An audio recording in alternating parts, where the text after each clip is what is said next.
Bienvenue dans Racine Franco, l'émission qui explore les multiples facettes de la francophonie ontarienne contemporaine. Chaque lundi et vendredi à 8h, plongez dans l'histoire, la diversité et les témoignages inspirants qui font vibrer notre communauté. Bonjour et bienvenue à toutes et à tous. Vous êtes dans Racine Franco. Racine Franco, c'est votre nouvelle émission radio et vidéo hebdomadaire qui vise notamment à faire mieux connaître et partager les différentes composantes culturelles de notre belle francophonie ontarienne ou qu'elles viennent de partout ailleurs dans le monde. En fait, plus simplement, je vais aller à la rencontre de personnes, de personnalités de notre belle communauté et ensemble, on parlera de leur pays ou de leur région d'origine, de leur culture et de cette culture propre à leur région, à leur pays d'origine et surtout comment on arrive à vivre cette francophonie pleinement ici quand on est en situation minoritaire comme on l'est nous ici à Toronto. Avec moi aujourd'hui, j'ai la chance de recevoir Maxime Beauchamp. Comment ça va Maxime aujourd'hui? Ça va très, très bien. Et toi? Moi, ça va super bien. Je suis très, très contente de t'avoir avec moi. On va pouvoir lancer ce beau projet Racine Franco. Alors, avant de partir dans le vif du sujet, est-ce que Maxime, tu pourrais te présenter pour nos auditeurs en quelques mots? Oui, absolument. Fait que mon nom, c'est Maxime Beauchamp. Je suis originaire de l'Est ontarien, d'une petite ville qui s'appelle Clarence Creek. Et puis, je suis un scénariste réalisateur qui travaille dans le domaine du cinéma et de la télévision. J'ai travaillé autant dans la région d'Ottawa, dans la région de Vancouver. J'ai travaillé un peu à Winnipeg, puis maintenant, la majorité de mon travail m'apporte entre Montréal et Ottawa. Alors, toi, tu disais que tu es né ici en Ontario. C'est quoi tes racines? Est-ce que tes parents sont tous les deux ontariens ou est-ce que tu as des origines un petit peu diverses? Mes deux parents sont ontariens, mes grands-parents sont ontariens. J'ai jamais fait mon test d'ancêtre et de génération passée, fait que de savoir exactement d'où on vient. Je sais pas comment loin je le serais, mais mes grands-parents ont été élevés en Ontario, mes parents aussi, moi-même, et puis toute la gang dans le même petit patelin de l'Est ontarien. Donc, sur plusieurs générations, là, on a un vrai franco-ontarien, en fait, Quand même, quand même. quand même. Qu'est-ce qui fait de ta culture franco-ontarienne que tu emmènes avec toi? Parce que maintenant, tu es basé un petit peu, principalement aussi à Montréal. On est dans une autre province, on est au Québec, majoritairement francophone. Il y a plein de choses qui, ça fait que ça fait une différence quand même. Qu'est-ce que tu as ramené dans ton sac de culture personnelle franco-ontarienne en arrivant au Québec? C'est une bonne question. J'imagine que sans m'en rendre compte, j'apporte des choses, mais je pense pas que je suis 100% conscient de ce que j'apporte avec moi. Tu vois, mais moi, j'ai jamais su que j'avais autant un accent jusqu'à temps que je suis venu au Québec. Tu sais, j'ai jamais su que j'avais des prononciations différentes jusqu'à temps que je suis venu ici. Puis j'apprends un peu sur le charme qui vient avec tout ça, la personnalité, l'identité qui vient avec tout ça. Puis j'essaie le plus possible de le mettre dans mes projets, d'en parler ou j'essaie d'apprendre d'où ça vient. Mais pour être 100% honnête, je pense pas que j'ai apporté mon franco-ontarianisme de façon consciente dans la culture des autres. Je pense que je l'apprends de plus en plus en apprenant sur leur culture à eux. Et donc, on t'a fait la réflexion que tu avais un accent, parce qu'on souligne quand même pour nos amis québécois que les Québécois aussi, ils ont un sacré accent qu'on reconnaît très, très bien aussi. Oui, oui, c'est ça. On a tous des accents à ce point-ci. Et qu'est-ce que tu es le plus nostalgique quand tu es arrivé au Québec? Qu'est-ce qui était le plus nostalgique pour toi d'avoir quitté ta région, même si en soi, tu as toujours un pied dans les deux, mais est-ce qu'il y avait un truc qui te rendait un peu nostalgique? Ben, tu vois, moi, que la première fois que j'ai quitté ma région, j'étais à Vancouver pendant 7 ans. Ouais, Fait là, le choc est plus que le, différent. ch- le choc Sauf que était plus grand. climatiquement parlant, il y a déjà pas mal de choses qui sont différentes. C'est ça, vraiment. Fait que j'ai vécu un petit peu plus de nostalgie quand que j'étais à Vancouver que quand que j'étais au Québec. Tu vois, quand j'étais à Vancouver, je me suis un peu ennuyé du côté un peu chaleureux, mais je me suis surtout ennuyé de l'humour franco. Tu sais, on est beaucoup sarcastique, on est un petit peu cru même des fois. Je trouve qu'on va trop loin, mais dans le ton, on comprend que c'est une joke. Fait que tu vois, moi, les premières fois que je vivais 100% en anglais, les premières années, je me trouvais tellement pas drôle. Mais ça me fait tellement plaisir que tu dis ça, Maxime. J'ai eu la même chose, donc moi, avec mon accent, ça sent que je viens de France. Et j'avais la même chose. On me disait, oh, Nat, t'es tellement drôle. Et puis, je faisais la rencontre d'anglophones qui, eux, restaient comme ça, genre. C'est ça, Parce que c'est... le temps de faire la blague, de la traduire, de la poser comme ça, le timing était terminé. J'étais tellement pas drôle. Et je trouvais que j'avais en plus un vocabulaire de grand-mère.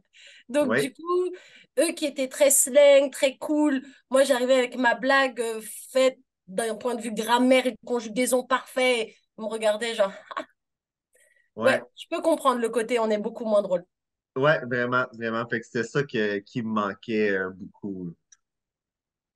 Et est-ce que tu as des anecdotes justement à nous partager sur des moments où tu t'es dit, ah ouais, il y a quand même une petite différence. Je suis toujours dans mon pays en soi, j'ai juste pris l'avion et j'ai dépassé ma région, mais il y a quand même un sacré décalage. Ouais, ben j'ai pas d'anecdote précise qui me vienne en tête. Je veux dire, non, il n'y a pas rien de spécifique qui me vient en tête pour être 100% honnête. Et est-ce que tu as des défis particuliers, que ce soit au moment où tu t'es installé vers Vancouver ou là, quand tu t'es installé à Montréal, est-ce que tu t'es rendu compte que tu as dû faire face à des défis que tu n'avais peut-être pas forcément imaginés? Ben, quand j'étais à Vancouver, j'ai pas eu tant de défis que ça parce que le fait que j'étais bilingue était une force parce que j'étais dans une province où la majorité des gens n'étaient pas bilingues. Puis s'ils l'étaient, honnêtement, leur deuxième langue, c'était pas le français. C'était souvent le mandarin, espagnol. Moi, j'ai eu un chum filipino, fait que lui parlait tagalog comme deuxième langue. C'est plus du côté ici au Québec que j'ai remarqué la différence parce que au Québec, plusieurs des gens ne savent pas qu'on existe. Fait qu'il a fallu que je, je m'exprime. Tu sais, pour eux, par exemple, dans les séries que je faisais, tu sais, je voulais apporter des certaines phrases franco-ontariennes ou des tournures de phrases franco-ontariennes. Souvent, le commentaire, c'est ah, ben, c'est pas comme ça qu'on écrit ça. Ben, je suis conscient que c'est pas comme ça qu'on écrit ça, mais c'est comme ça, moi, je le dirais. Fait que souvent, c'est là que j'ai trouvé qu'il y avait un petit peu plus de défis parce que c'est soit qu'il fallait que je défende une certaine réplique, un certain dialogue ou que je l'explique. Puis la majorité du temps, ben, la majorité l'emporte. Donc, on le transforme pour que ça soit plus compris par les Québécois. C'est ça. Mais justement, c'est marrant que tu soulignes ça parce que un peu plus tard dans cette interview, on parlera justement de est-ce qu'il y a une expression, est-ce qu'il y a pas des dialectes, mais des petits changements de vocabulaire, d'expression, de façon de s'exprimer entre là où tu habites maintenant et de là où tu viens. Mais on y Mm. reviendra un petit peu après.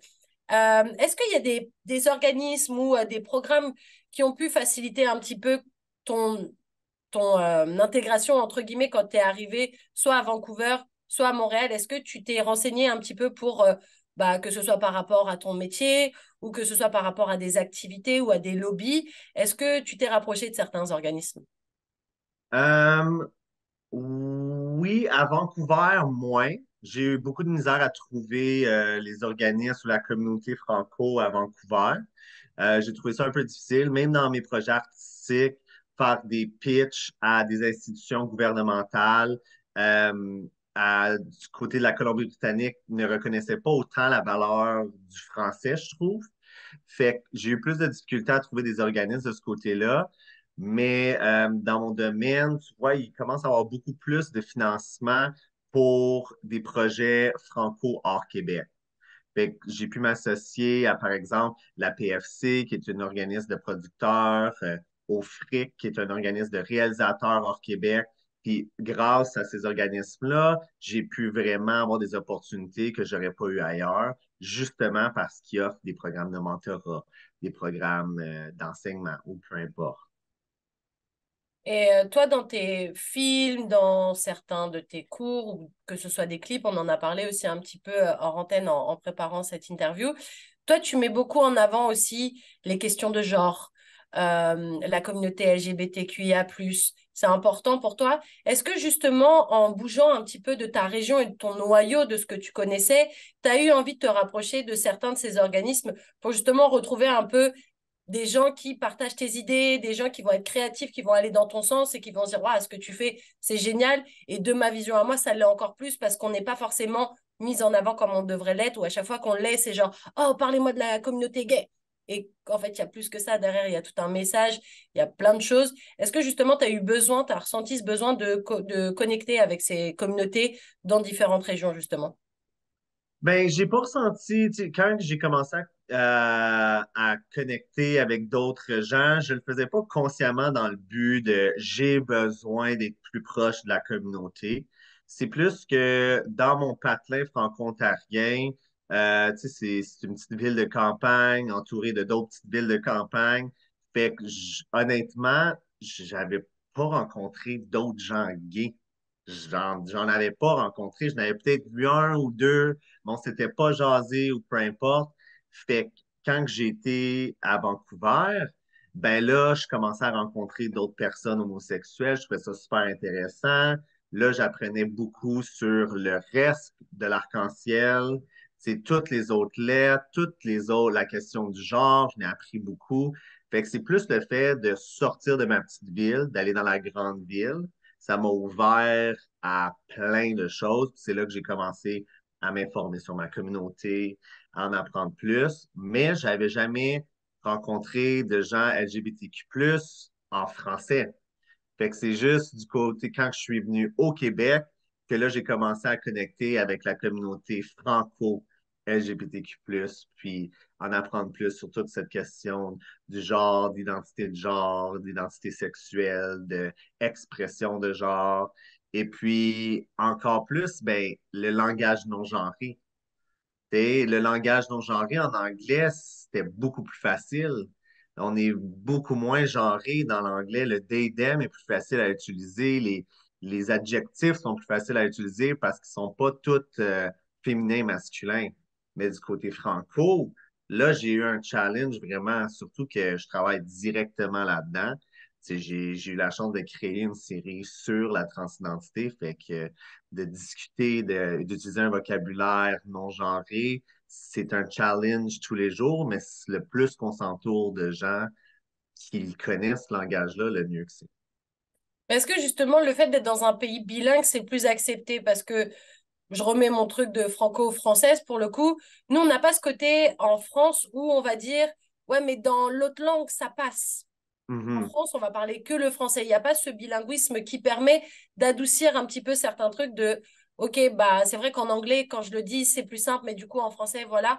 Je trouve que des fois, au Canada, on a tendance à être un peu plus ouvert d'esprit parce qu'il y a ce bilinguisme qui fait que, OK, bah, c'est peut-être, t'as peut-être mal tourné ta phrase parce que peut-être tu l'avais pensé en anglais ou peut-être tu l'avais pensé en français. Et du coup, il y a toujours ce truc de vice-versa. Est-ce que du coup, tu trouves que le fait d'être au Canada, on a quand même cette ouverture d'esprit par rapport à ça et on va être un peu moins oh désolé j'ai pas fait la faute vraiment je me suis un peu mal comportée avec ma bouche quoi j'ai mal fait le mot mais mal sorti. Ouais, ben je l'espère, mais tu sais, pour être honnête, avant même qu'on se rende au langage puis utiliser les bons mots, faut qu'on se rende à l'éducation de notre société. Tu sais, je pense que oui, il y a une plus grande ouverture face au vocabulaire parce qu'on a les deux langues, mais je pense qu'on a encore du chemin à faire juste sur l'acceptation de la communauté avant même de pouvoir commencer à parler de la langue, comment on l'utilise, mais on fait du chemin. C'est vrai. Ouais. Tout à l'heure tu parlais de les communautés francophones elles sont un peu moins reconnues dans d'autres provinces comme l'Alberta un petit peu parce que c'est un peu loin au final. Nous on a le Québec, on a l'Ontario, puis en fait plus on s'éloigne j'ai l'impression plus ça prend un peu moins d'importance on dirait. Est-ce que justement tu trouves que cette mise en avant de la francophonie, de que les francophones ils lèvent un peu plus la voix, ils se fassent plus entendre, ils rappellent qu'ils ont des droits comme les anglos et qu'au contraire faut faut être là, faut représenter cette belle francophonie. Est-ce que tu penses que justement ça peut faire comprendre aux institutions, au gouvernement et aux gens de manière générale que cette diversité culturelle, elle est importante et que justement elle a sa place pour aussi lutter contre les discriminations? Ouais, Je veux dire, c'est extrêmement important qu'on continue de dire qu'on existe, c'est sûr et certain, parce que tu vois, moi, du côté de la Colombie-Britannique, mettons, j'avais appliqué pour un court-métrage en français. Puis la réponse qu'on avait eue, c'était qu'il n'y a pas de public pour écouter ça. Puis c'est comme, OK, cool, je comprends, mais c'est pour ça qu'il faut qu'on se fasse entendre un petit peu plus. Il faut qu'on participe à la conversation. Puis, tu sais, je le sais, c'est pas tout le monde qui veut se mettre de l'avant autant. Mais honnêtement, ça vaut la peine de le dire à haute voix. Je parle français. Tu sais, je parle cette langue, j'existe, même si j'habite en Colombie-Britannique, même si j'habite en Alberta ou peu importe, parce que il faut qu'on continue de dire aux gens qu'on existe. Honnêtement, c'est juste, ça fait partie de la réalité. Quand tu es une minorité de langage dans une autre province. Et justement, à contrario, maintenant que tu habites principalement au Québec et que là, pour le coup, le français est majoritaire, est-ce que justement, les projets francophones, faut qu'ils aient une touche différente parce que du coup, tout le monde est francophone, tout le monde apporte des sujets, des idées, plein de choses pour des demandes de subventions diverses. Est-ce que du coup, c'est pas plus dur d'avoir des subventions? Parce que en Alberta, c'était dur parce qu'il n'y a pas de public. Là, au Québec, le public il est là. Mais du coup, tout le monde apporte des sujets aussi en français. Et la difficulté, elle est toujours là, en fait. Oui, c'est ça. Ben là, il y a juste plus de gens, plus de projets. Tu sais, hey, avoir un projet francophone, c'est plus unique. Tu sais, tout le monde a un projet francophone. On travaille dans le français.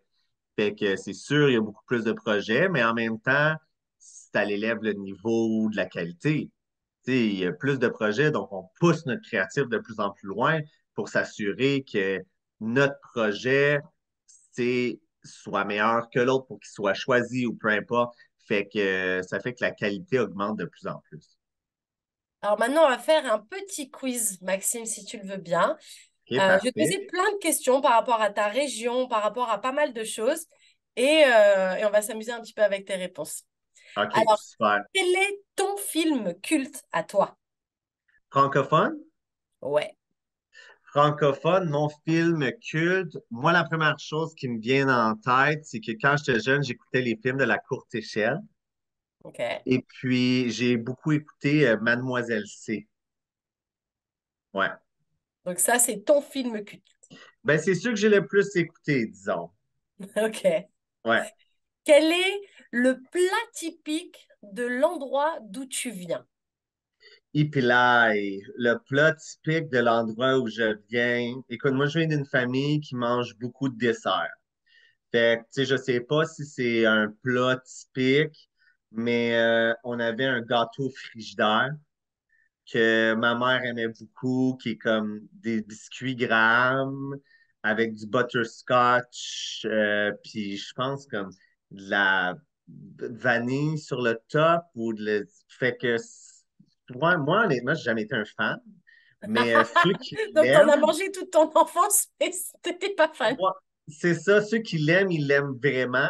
Fait que je sais pas si c'est typique de l'Ontario, mais c'est quelque chose que j'ai juste vu dans mon coin. Ok. Ouais.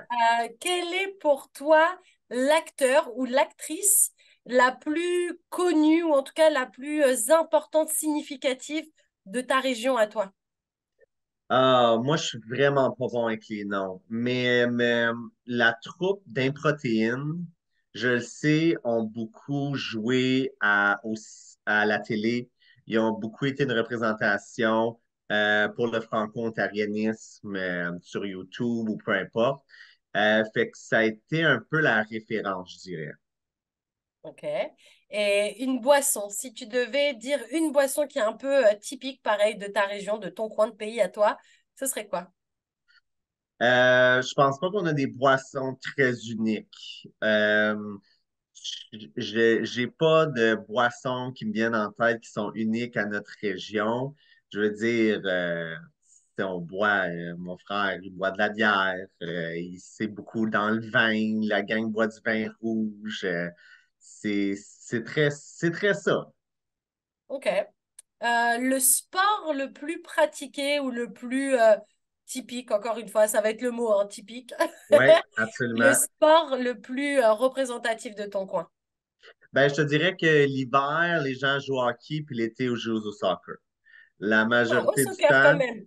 Ça, c'est ouais, cool à préciser parce que on a toujours l'impression que c'est un truc un peu soit d'Europe, soit d'Amérique du Sud, mais ça joue ouais, quand même au soccer. quand même. C'est de l'habitude, c'est le sport. Puis après ça, si t'aimes pas ça, ben là, tu fais autre chose. Mais la majorité du temps, les parents, ils te mettent là-dedans en premier, puis ils voient si ça marche ou non.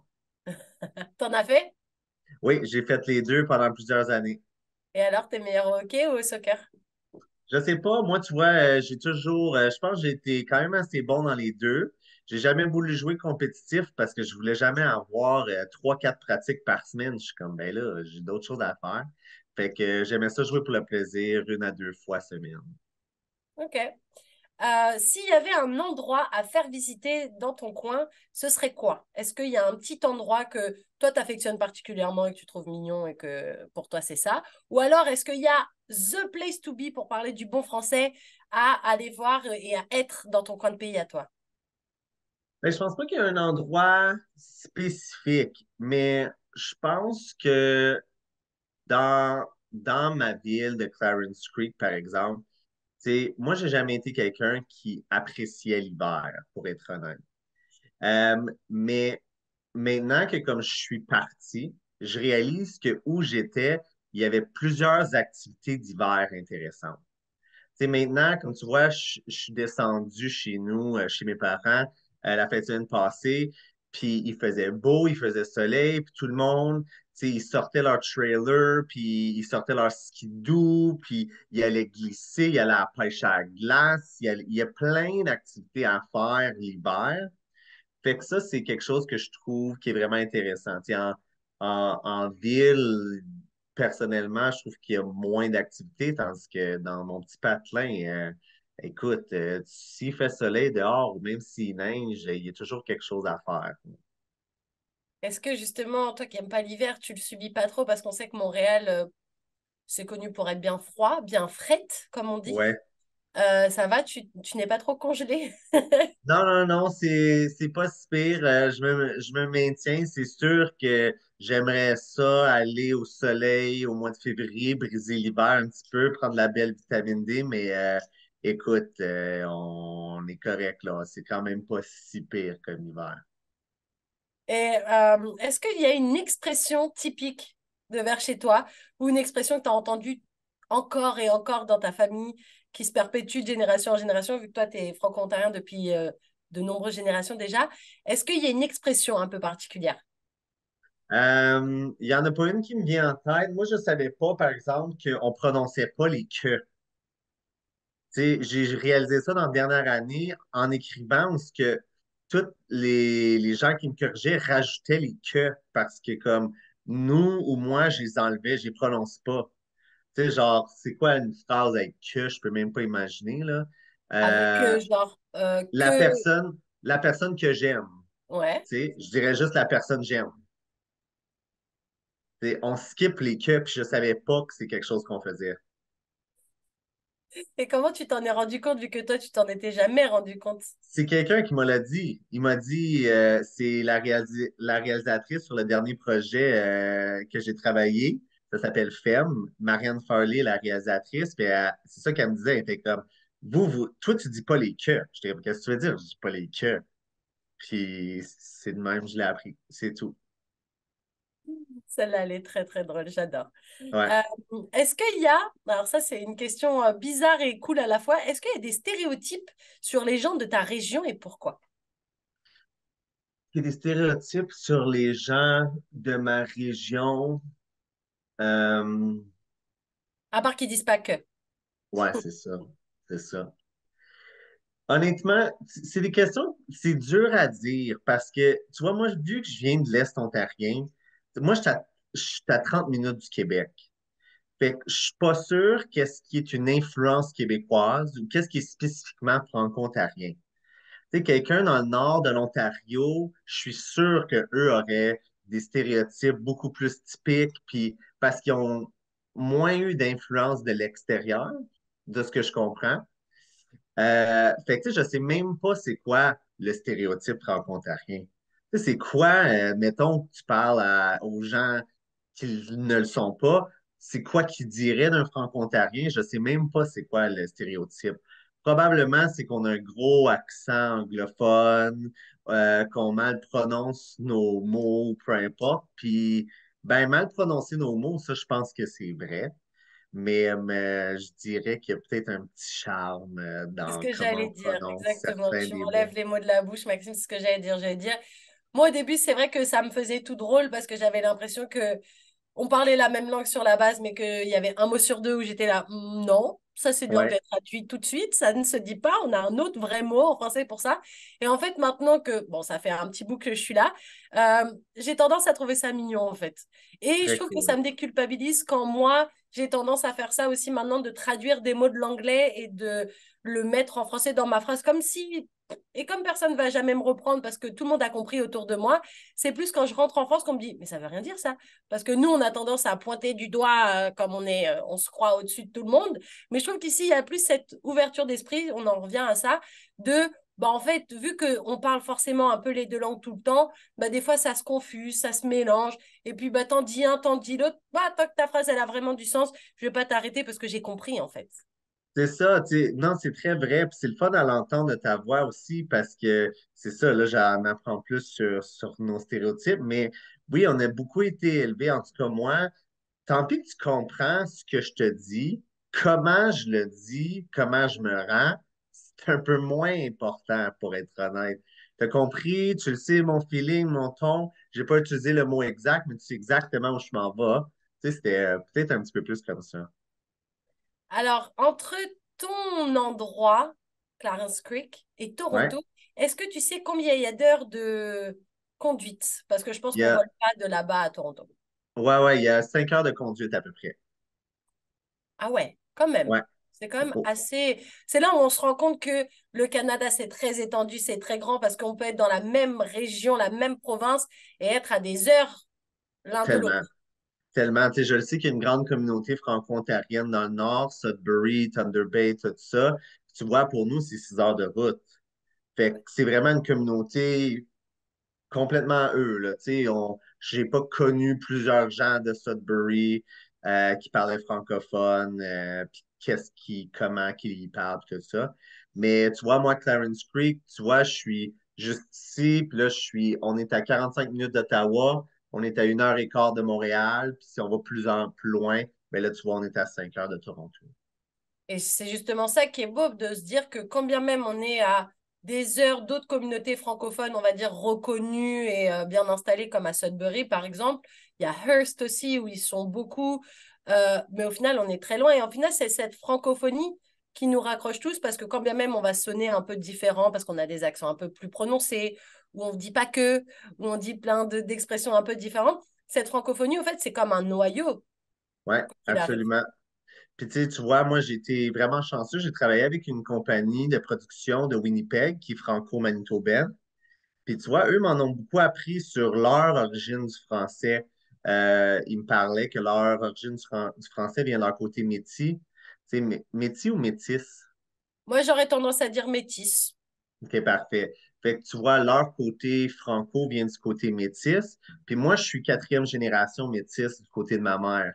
J'ai jamais été élevé dans une culture de Première Nation ou peu importe des traditions. Fait que j'en connais pas sur mon background. Mais justement, tu vois, je pense que si je m'informerais de plus en plus sur mes ancêtres, j'apprendrais que probablement mon côté franco-ontarien vient de mon côté métis aussi. C'est intéressant que tu dis ça parce que justement, je trouve que comme plein de gens qui sont originaires du Canada, on le sait forcément, le Canada, à un moment donné, c'est une terre où il y avait déjà des gens. Et Mhm. forcément, si tu viens vraiment d'ici et que tu n'as pas eu des gens de ta famille qui venaient d'Europe ou de n'importe quel endroit dans le monde, d'Asie, d'Afrique, peu importe, c'est que tu étais là. Et si tu étais déjà là, bah forcément, quelque part, tu étais Première Nation et tu es parti. Moi, je trouve que c'est une super communauté parce qu'il y a tellement de choses à apprendre de leur part. Ils ont réussi à vivre sur ces terres avant que les gens ramènent toutes ces technologies. Ils arrivaient à vivre avec le ciel, le soleil, la nature. Et pour avoir fait quelques interviews avec des artistes autochtones, je trouve que c'est magnifique parce que ils ont comme nous cette lutte pour faire perdurer le français, eux pour faire Mhm, perdurer quelque chose qui est là depuis toujours en fait. mhm, Et qu'on a tellement. tendance à oublier, à mettre un peu des voiles dessus en disant ah mais l'anglais et le français c'est ça maintenant hein, qui est important. Ouais mais non, les langues autochtones c'est la base en fait. Les langues des Premières Nations, c'est ça qui a fait que le Canada il a eu cette ouverture d'esprit aussi à un moment donné, c'est parce que de base il y avait quelque chose et on a voulu extend et en faire autre chose un peu après, mais en tout cas c'est cool que tu soulignes tes origines métisses parce que il y a plein de gens qui ont tendance à oublier parce que bah, ça fait 4 générations, comme tu disais, et que Oui. bah, l'eau a coulé sous les ponts, entre guillemets, quoi.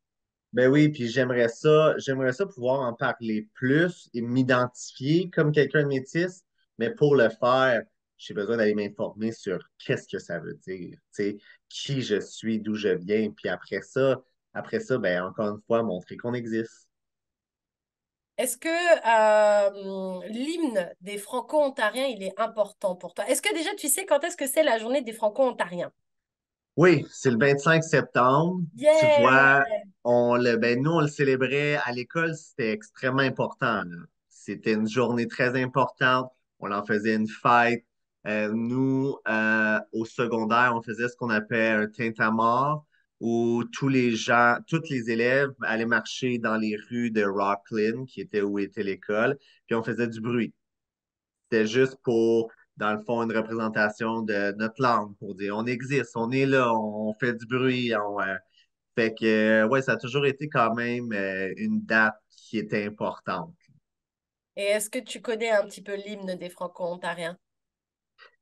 Ben, c'est une notre place ou mon beau C'est drapeau? Mon beau drapeau, il me semble, ouais. Oui, C'est c'est vrai qu'il y a ça. plusieurs chants qui représentent cette francophonie, mais ouais, mon beau drapeau, ouais.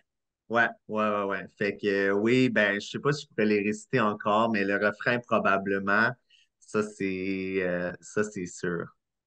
Et est-ce que c'est quelque chose que toi, tu trouves important, même si ça semble toujours un peu vieux jeu, ces journées de la francophonie, la journée des franco-ontariens, on a toujours l'impression qu'il y a des journées du papier, de la feuille, du ciseau, de plein de trucs, et on se dit des fois, ouais, c'est pas un peu des trucs vieillots juste pour trouver une occasion de célébrer quelque chose, ou est-ce que toi, tu trouves justement, au contraire, c'est super important de garder ces valeurs-là et de se dire, OK, bah, une fois par an, on se met encore plus en valeur que d'habitude parce que on a quand même un besoin de reconnaissance. On est dans un pays bilingue, mais majoritairement quand même anglophone, et que du coup, bah, pour que le bilinguisme existe, il faut que 50-50 des deux côtés. Absolument. Non, moi, je pense que c'est hyper important. Ça, je le voyais pas, ça. Quand moi, j'étais au secondaire, au primaire, puis on faisait ça, un tintamarre, c'était comme, ah, parfait, c'est juste une autre raison pour manquer l'école. Tu sais, je voyais pas l'importance de tout ça. Je trouvais ça peut-être même un peu quétaine qu'on le forçait trop sur nous. Mais maintenant que je suis sorti, puis surtout que j'ai vécu autant à Vancouver qu'au Québec, tout ça, je comprends beaucoup plus l'importance de dire aux gens qu'on existe. Toi, moi, je suis extrêmement fier le 25 septembre de dire aux gens que je suis franco-ontarien parce que durant l'année, j'ai rencontré des nouvelles personnes. Puis souvent, ça arrive pas, là. On n'en parle pas juste de même. Je fais pas bonjour, moi, mon nom c'est Maxime, je suis franco-ontarien. Tu sais, fait que ça fait du bien. Le 25 septembre, je publie quelque chose sur mes médias sociaux, puis je rappelle aux gens, je suis franco-ontarien, je viens de ce côté-là du pays. Tu sais, je trouve ça, c'est une grande fierté. Et avant qu'on se quitte, Maxime, est-ce que tu peux nous rappeler un petit peu ton actualité? Ou est-ce que les gens qui viennent d'écouter cette entrevue, ils peuvent te retrouver s'ils ont envie un peu de s'intéresser à ton travail? Je sais qu'il y a une série. Toi, tu fais du court-métrage, tu fais aussi des clips. Bref, il y a un peu Oui, partout. Donc, comment on ab- te retrouve? absolument. Principalement sur Instagram, tu peux trouver des liens vers tout ce que je fais. Fait que mon Instagram, c'est max.beauchamp. Tu vois, moi, je travaille du côté cinéma-télévision. Puis, j'ai mis de l'avant récemment des séries qui se passaient dans le franco-hors Québec. Fait qu'il y a une série, par exemple, qui s'appelle Banni sur UniTV et TV5 que vous pouvez écouter gratuitement, qui a été Cancel pour la version anglophone, du coup. exactement, puis qui a été tourné au Manitoba avec une communauté franco-manitobaine. Et puis le 16 février, vous pouvez écouter FEM, F-E-M, qui est une série 10 fois 30 minutes à propos d'un jeune adolescent qui découvre sa transidentité à travers la musique. Et puis cette série-là se passe dans un petit village franco-ontarien. Puis ça va sortir encore une fois sur les ondes de UniTV et TV5. Eh ben, merci beaucoup, Maxime Beauchamp, d'avoir été avec nous aujourd'hui pour cet épisode de Racine Franco. J'espère que tu as passé un bon moment. Vraiment, merci beaucoup. Merci à toi. Ben, écoute, c'est un grand plaisir. Moi aussi, c'était un pur kiff d'être avec toi aujourd'hui. C'était Nathalie Salmeron dans Racine Franco. Et je rappelle que ce projet, il est rendu possible grâce au gouvernement de l'Ontario. À bientôt. Ensemble, célébrons nos racines sur Choc FM 105.1. Ce projet est rendu possible grâce au gouvernement de l'Ontario.